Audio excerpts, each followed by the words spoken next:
My name's Dylan, and in the GCSEs of 2024, I achieved 12 9's and 1 8.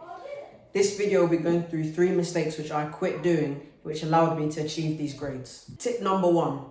I know this may sound controversial, but I stopped making notes. Now, on the one side, I do think notes are very useful because they help with understanding, especially a topic which it might be the first time you've come across and you don't really understand it at all. For example, if you're reading out a textbook and making notes alongside that.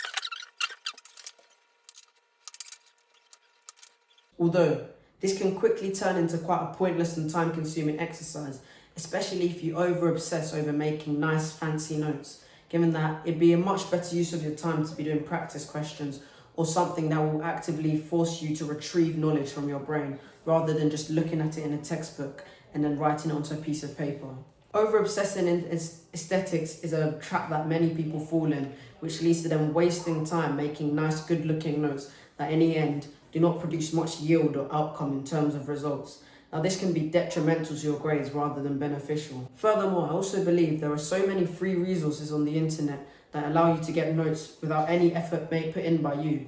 Therefore, it's much easier to use free resources from either PMT or a school's website or other places on the internet, rather than just waste your time making your own resources, especially when time gets quite thin towards the end of year 11. Okay, my second mistake that I stopped making was not following the Pareto principle, or otherwise known as the 80-20 rule. Now, in 1906, an Italian economist named Vilfredo Pareto came across the concept that 80% of results arrive from 20% of the causes. Now, this is basically the idea that 80% of the work or the results that you achieve will come from 20% of the work that you've put in. Now, this applies to studies in the idea that 80% of your grade or 80% of what's on the test will derive from 20% of the topics available for you to learn or from the work that you put in. You may ask how this applies to studying, but I believe this applies in a way that you should focus on the high yield topics that will that are much more likely to appear in the test, for example, through predictions or through topics that take up the majority or the main key concepts. Through doing this, you will cover a lot more content and will make sure that this is a much more efficient method than learning very niche knowledge that is probably very unlikely to come up. Because I'm sure you've all gone through that problem where you try to wrap your head around a very niche topic or piece of knowledge, spending hours meticulously trying to understand it, researching it, all for it to just not come up on the test and wonder what a waste of time you've spent. Well, by following the 80-20 rule, you're much less likely to fall into such a trap because you are making sure the topics you revise first and foremost are the main key concepts and the ones that are most important to you. Lastly, the third mistake I believe I made was not using Anki early enough.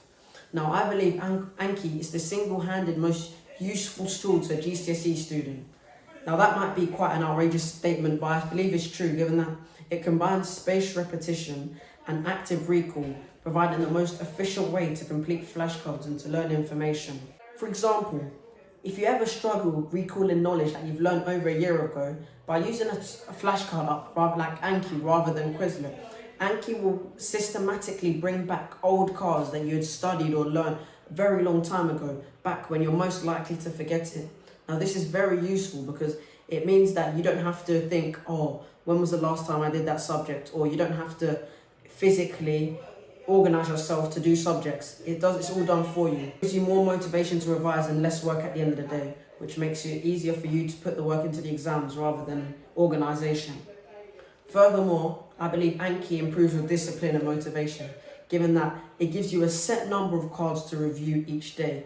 This is very important given that it gives you a job each day to make sure that all your reviews are finished and to make sure you don't carry any more reviews into the next day, which could be a problem. This increases your motivation and discipline to revise, which are 2 very important things to achieve really good grades at GCSE. Now that you've heard those 3 tips, I hope you can incorporate them into your study routine, and that will improve your grades so you can achieve grades like this. And I hope that this video was helpful. Please subscribe and like for more videos like this.